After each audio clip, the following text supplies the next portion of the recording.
บัวห้ามพี่น้องโอ้ต่ำบ่แรกก็ได้ต่ำไม้เลยเนาะพกนี่เป็นเก้งามเลยทุกคนเนาะพี่น้องเขาต่ำทุกมือเลยเนาะ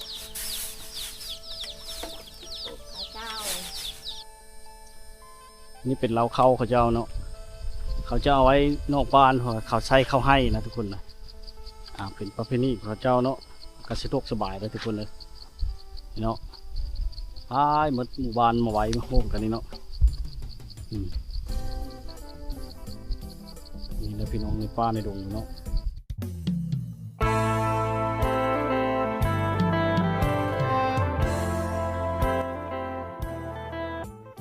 สบายดี FC ทุกคนนะวิดีโอนี้ก็มาอยู่ที่หมู่บ้านแกงอะล่องเมืองนอกแขวงสนเขตเก่าเช่นเคยเนาะต่อจากวิดีโอที่แล้วนะพี่น้องมาชมวิถีชีวิตชนบทบ้านเขตนี้อยู่เห็นเป็นชุกเนาะอยู่แล้วมีความสุขหลายพี่น้องเดี๋ยวติดตามชมกันไปเนาะไปเชื่อตกเบ็ดบ่โอ้ตับตกเบ็ดตกยามแรงก็ได้ทุกคนเนาะ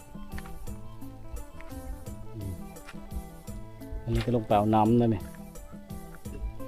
น้ำแรงเขาเจ้าลงเอาน้ำเนาะตอนเที่ยงของเธอกันตามความสะดวกของไปมันเนาะหลายคนเนาะมุดบ้านมากินน้ำในบ่อนเดียวกันเนาะบ้านเขาเจ้านี่แบบเห็นชาตินั้นแต่แบบเป็นแบบดั้งเดิมนะพี่น้องให้พี่น้องเลยมาติดตามส้มเนาะอกพาวคนอย่างคือหมู่บ้านนี่ก็กว้างเลยหมู่บ้านแกงอะล่องเนาะกว้างพอสมควรทุกคนเนาะ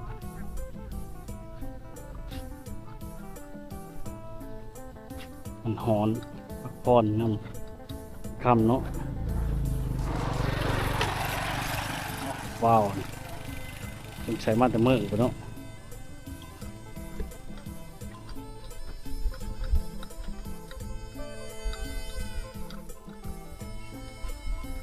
เช้าเลี้ยงงัวไล่เข้าแรงแล้วเราไล่เข้าแรงเนาะมาแต่ในงัวยามแรก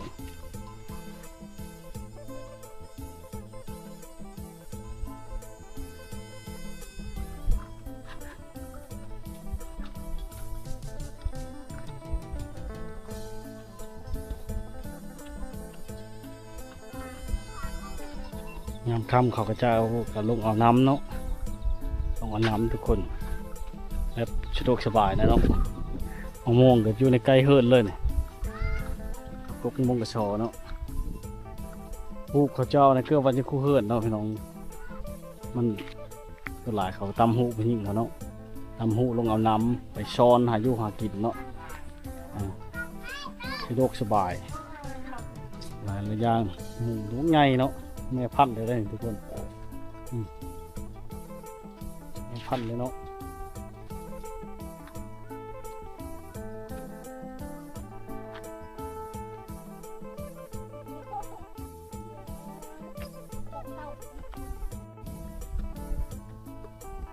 อาชีพเขาเจ้ากับแบบหากินเป็นธรรมชาติเนาะสะดวกสบายลงไปหาปูหาปลาตามแม่น้ำนะน้อง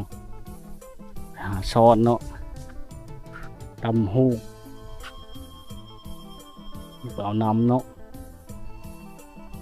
ต้นไม้ยังง่ายว่างเย็นดีเนาะมันง่ายเนาะน้องมันก็สะดวกสบายเนาะแล้วก็มีความสุขไปอีกแบบเนาะเวลามาสัมผัสตัวจริงแล้วจะได้ว่าความสุขที่ได้มาเห็นนะพี่น้องเนาะสะดวกสบายเนาะไอ้เฉลยอันยังมีบ้านวะเนี่ยอยู่ใกล้ใกล้พุ่นบ่เงินบ่นี่เป็นเล้าเข้าเขาเจ้าเนาะเขาจะเอาไว้นอกบ้านเขาใช้เข้าให้นะทุกคนนะเป็นประเพณีของเขาเจ้าเนาะ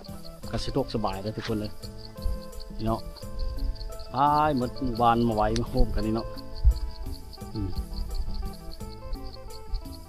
นี่แหละพี่น้องในป่าในดงเนาะ เขาให้เขาจะถือเนาะบ่เอาเข้าบ้านเนาะเข้าหน้าเนาะ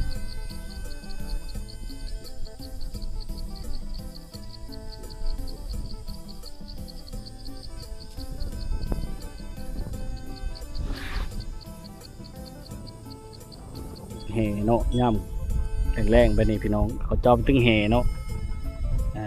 ตึงแห่บ่ตึงแห่อยู่เช่นี่บ่เฉพาะได้กินนะทุกคนนะปลาพอมีอยู่เลย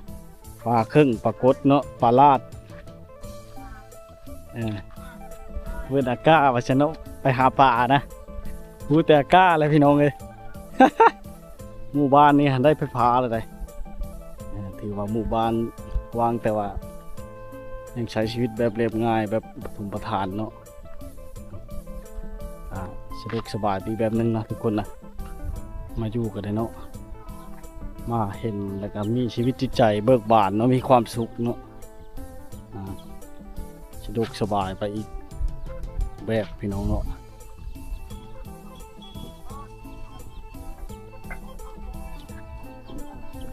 ว่าน่ะเจ๊หูบ่แม่นบ่อันหูนั่นบ่เรื่องม้างมันบ่เป็นนั่นน่ะมันยุ่งบ่มันยุ่งต้องได้ม้างมันเนาะม้างแล้วเฮ็ดไม้บ่มันหาดบ่มันยุ่งมันหาดแล้วเฮ็ดไม้เนาะแบ่งเวียกกันได้นี่ไอ้ผู้หญิงหลายคนก็ดีสะดวกเนาะเรือละย่านบ่ย่าน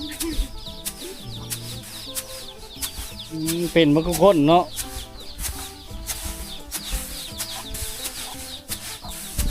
อยู่ห้องชีเข้าบุห้ามพี่น้องโอ้ต่ำบ่แรกก็ได้ต่ำไม้เลยเนาะพกมันเป็นเก้งงามเลยทุกคนเนาะพี่น้องเขาต่ำมือเลยเนาะ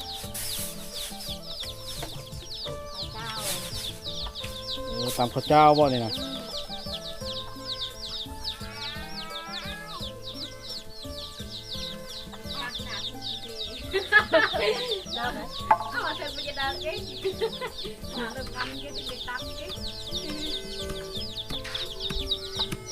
แล้วลุงก็ใกล้กาเป็ดกินจะแซ่บอยู่เนาะ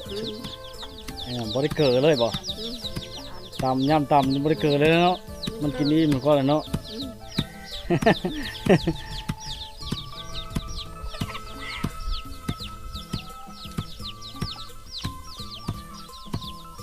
ยังน้อยเดียวเนาะเพื่อชิเละหมดเลยดิ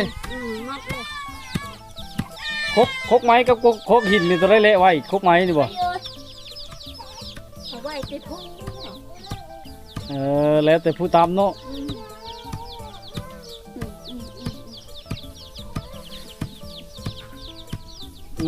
แม่ข้าตามเข้าเนาะผู้นั้นดีนะลูกผู้นั้นดีนะนั่นบ่ลูกผู้นั้นบ่ฮูกเลยผู้นั้น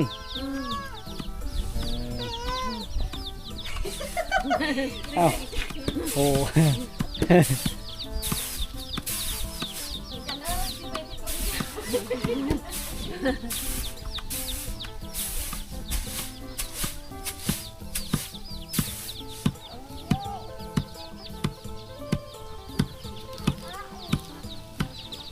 มันยังแข็งแห้งอยู่เจ้าเนาะตามเข้าได้ใช่เนาะเก่งเลย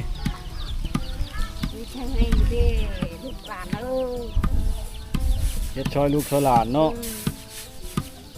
ลูกเพ้อบ่ผู้นั้นมันลูกเพ้อบ่หรือลูกสาวลูกไผ่บ่หรือลูกสาวลูกเรานี้มันผู้นั้นลูกเจ้าบ่ผู้เอฟคืมอยู่นะมีเมนเฮิร์ดเจ้าตัวนั้นต่ำอยู่บอลเดียวนี่มันจะสบายเนาะเธอได้ต่ำซอยกันอีกเนาะแล้วแหละนะ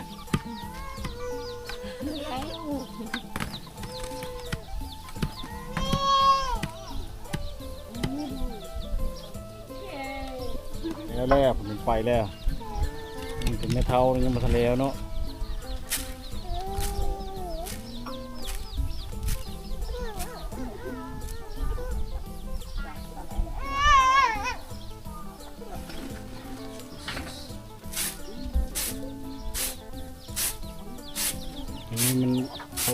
มันสิเข้าหมู่ห้านเนาะเขามาตำช่วยกันนะทุกคนนะตำจนมันเละมันผู้แหละเนาะตำเลยก็ครึ่งก็ตำอยู่นี่เนาะเจ้าเคยแล้วเขาจะเฮ็ดเป็นเราพี่น้องทั้งลุ่มกับเป็ดไก่กินแล้วแบบธรรมชาติเลยนะมีผู้อนามัยให้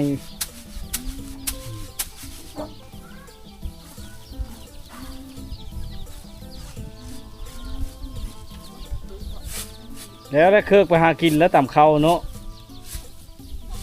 บ่ได้ไปหากินแล้วแถวเช่เห็นไปหาหอยหานิวเนาะหรือว่าค่ำๆบุญบ่เขาลงหาบ่ได้ไปบ่บ่เข้าใจดอกเพราะเป็นวิทยุแบบยังอาก้าว โอ้ยแล้วผมมาสัมภาษณ์บ่ฮู้ภาษาฮักกันฮัก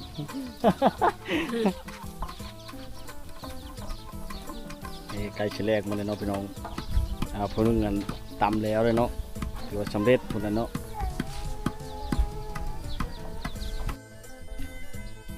ไล่มองเนาะโอ้ตึกเบ็ดเขาตึกเบ็ดได้เลยตึกเบ็ดอยู่หันบ่เห็นบ่บ่ได้ลองมึงบ่เราขึ้นมาแต่หากินเนาะผมต่างไปอาบน้ำนะคนนะเพราะว่าอากาศมันร้อนเนาะหาอาบน้ำอาบในหาปูหาปลาน้ำเนาะ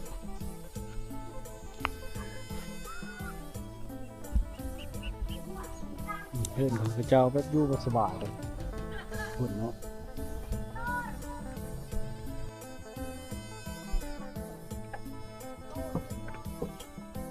น้ำบีมันเตะบอลตีมันโห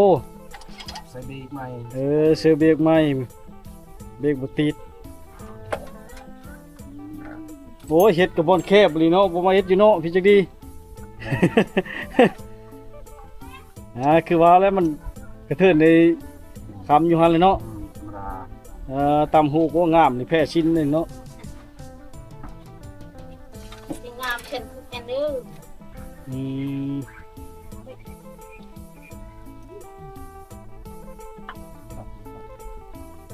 เราแปลงรถเนาะทายเบรกมันนะทุกคนนะชื่อแต่ในเมืองเนาะบายดีผู้ชาวเอาไปเชื่อมาแล้วผู้ชาวพบขึ้นชาชุ่มน้อย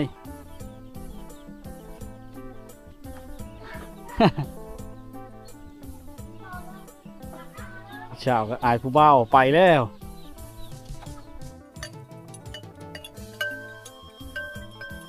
ไปชมบรรยากาศพี่น้องแต่ละมื้อจะไปเลี้ยงควายเลี้ยงงัวเนาะเขาเจ้าพี่น้องทุกคนควายเขาได้หลายเนาะทั้งตัวเทิกตัวแม่ควายดำเนาะเลี้ยงตามมันให้ตามหน้าตามป่าเนาะตามสวนพี่น้องทุกคนควายละหลายเลยเนาะ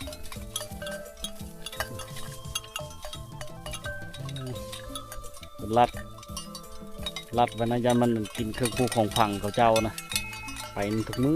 อเลยพี่น้อง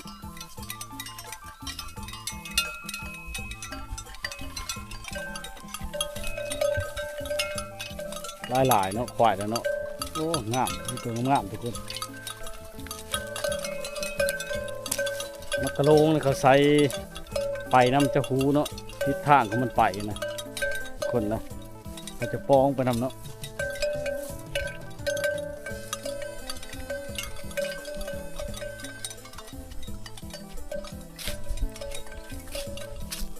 2 คนเลยทุกคนเขามาเลี้ยงควายเนาะไปนั่นตลอด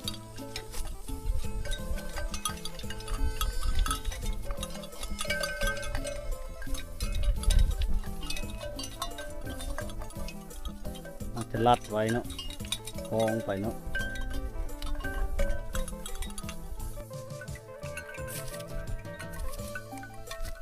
ควายแล้วหลายเนาะ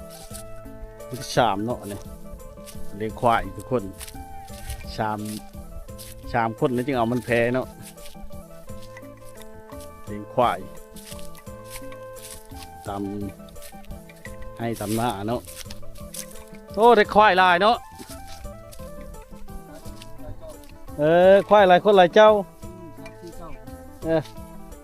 บ้านเลิศบ้านน้องวิไลบ่ฟังเสียงเว้า บ้านน้อง บ้านน้องวิไล อืม ชามชีเจ้าพุ่นเนาะ สามที่เจ้าปั้นให้ลูกเลยควายลูกนะเลี้ยงให้ลูก